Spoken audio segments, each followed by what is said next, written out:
Renowned Somali poet and university lecturer defects to Al-Shabaab, sparking heated debate among Somalis.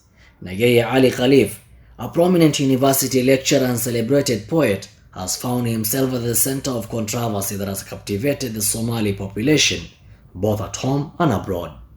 From the onset, friends that knew Nagaya argue that his real name is Mustafa Muhammad Ali, and Nagaya Ali is a profile he created during his stint in Ethiopia. Accusations have emerged suggesting that Khalif has recently defected to Al-Shabaab militant group, a development that has sent shockwaves through the country as it continues to fight the militant group on various fronts with the support of the US Africa Command and the Africa Union Transition Mission in Somalia. Khalif, known for his contributions to literary and educational spheres, is believed to have been collaborating with Al-Shabaab for some time now. In addition to his role as a lecturer at the Somali National University, he has been recognized as a leading poet and a champion of the Somali language. He also played a vital role in training aspiring journalists and media practitioners from the university in Mogadishu. The news of Khalif's alleged defection prompted swift action from the government, with President Hassan Sheikh Mohamud signing a letter that dismissed the rector of the Somali National University, Dr. Hassan Omar Mahdallah, and appointed Dr. Hassan Osman Gaal as the acting rector. The Minister of Education, Farah Sheikh Abdul Qadir, has instructed the university to cooperate with the acting rector, according to the letter dated October 15, 2023. Interior Minister Ahmed Muallim Fiqi expressed deep concern over Khalif's defection, particularly considering his association and interaction with public figures, including senior government officials. Minister Fiqi also asserted that Somalis are lucky Nagaya never put his extremist ideologies into effect and believed himself in public gatherings. Sources close to the matter claim that Khalif's recently published book, The Badwareg, hinted at his admiration for Al-Shabaab's ideology. In the literature, he detailed his visit to areas controlled by the group, where he claimed to have been warmly received by its members. Shockingly, the book also featured pictures of Khalif with high-ranking government officials, including President Hassan Sheikh Mohamud, former Prime Minister Hassan Ali Khaire, former Deputy Prime Minister Mahdi Guled, and Senate Speaker, suggesting a troubled connection between Khalif and the political establishment. Insiders who requested anonymity revealed that Khalif once harbored ambitions of running a parliamentary seat in the previous elections, opposing Somalia's first female Prime Minister and former Minister of Foreign Affairs, Fawzia Yusuf Adam.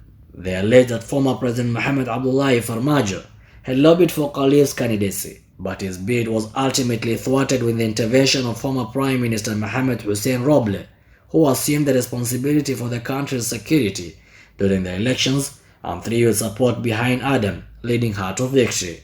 A source within the university disclosed that Khalif had taught approximately 1,500 students in media studies at the Somali National University, highlighting the significant influence he wielded over aspiring journalists. Born in 1992 in Borao City, Togdel region, Khalif received primary and secondary education in Hargeisa. He obtained his first degree in political science from the New Generation University in Addis Ababa in 2014, and went on to pursue a second degree in journalism from another university in the Ethiopian capital.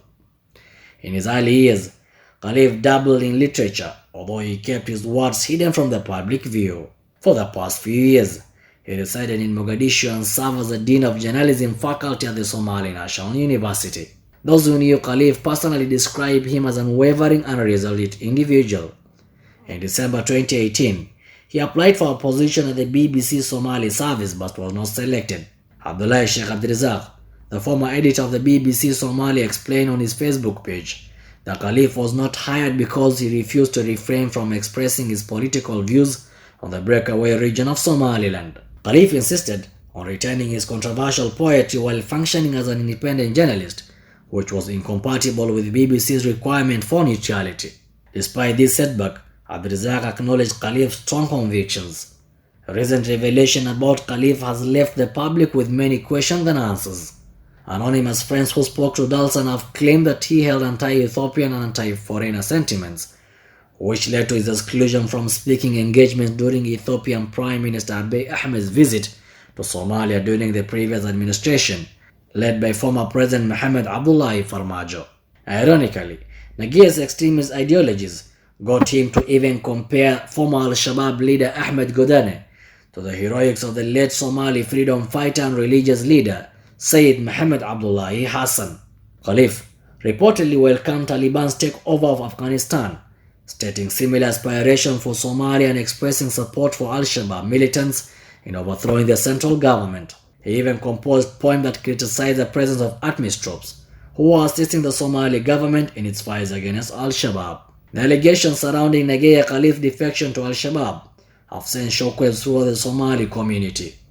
As the country continues its struggle against Al-Shabaab group, this development raises vital questions about the influence of radical ideologies and the potential infiltration of key institutions. The Somali National University, in particular, now faces the challenge of regaining public trust and ensuring the safety of its students in the wake of this troubling revelation. Many are now asking themselves how the government intelligence unit failed to join the dots and decipher Nagia's literature war coupled with these extremist views.